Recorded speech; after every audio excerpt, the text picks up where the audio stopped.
Hey everyone, welcome back to Corporate Decoder, the place where we decode the confusing jargon of giant corporations. And sometimes it's not just about profits, it's about something much bigger. Today we're diving into Halliburton's August 2025 report.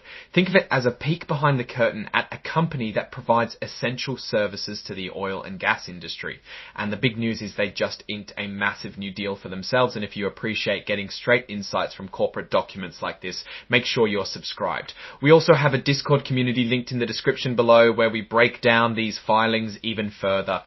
So on August 18, 2025, Halliburton announced they entered into a brand new credit agreement.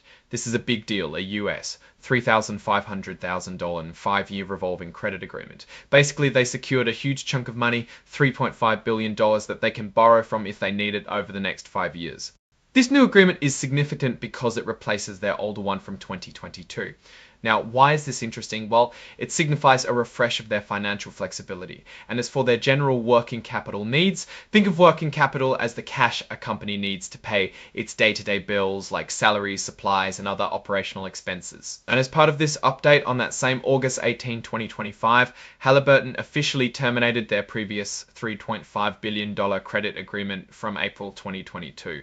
So out with the old, in with the new, and overall it shows they are actively managing their financing to stay in a strong position. Now, Halliburton is a Delaware incorporated company, which is pretty standard for many large US businesses.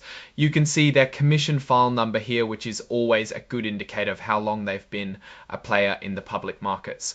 Their main common stock trades under the ticker symbol AL, primarily on the New York Stock Exchange.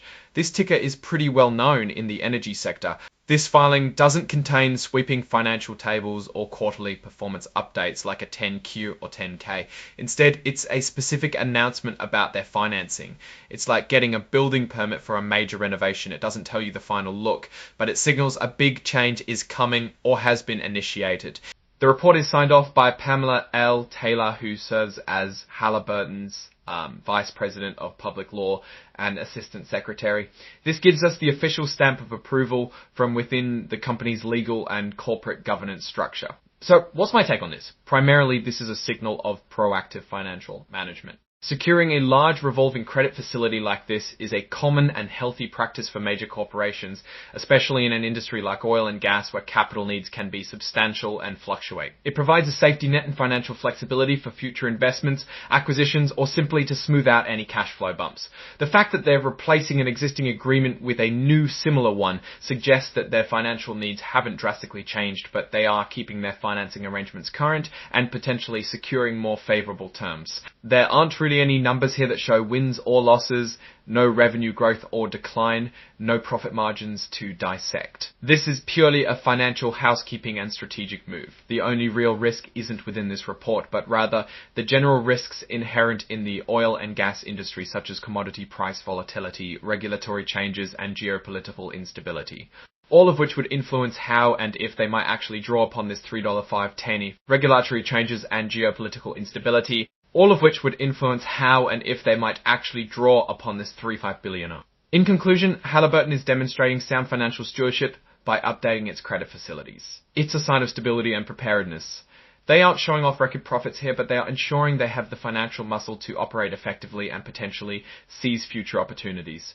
What's your take on Halliburton's proactive financial moves? Do you see this as a sign of strength or just standard corporate practice? Drop your thoughts in the comments below. If this breakdown was helpful, give us a like and subscribe for more deep dives into corporate filings. And don't forget to join our Discord community linked in the description to keep the conversation going. Thanks for watching. See you next time.